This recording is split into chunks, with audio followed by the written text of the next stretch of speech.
ایک بار حضرت موسیٰ علیہ السلام اپنی قوم کے ساتھ صحرا میں سفر کر رہے تھے۔ سخت گرمی اور پیاس نے سب کو بے حال کر دیا۔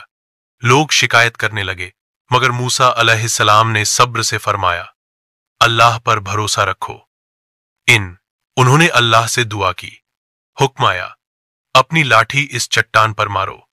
موسیٰ علیہ السلام نے لاٹھی ماری تو چٹان سے 12 چشمے پھوٹ نکلے اور ہر قبیلے کے لیے الگ چشمہ جاری ہوا۔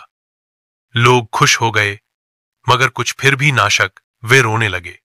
موسیٰ علیہ السلام نے سمجھایا، اللہ کی نعمتوں پر شکر کرو ورنہ آزمائش سخت ہو جائے گی۔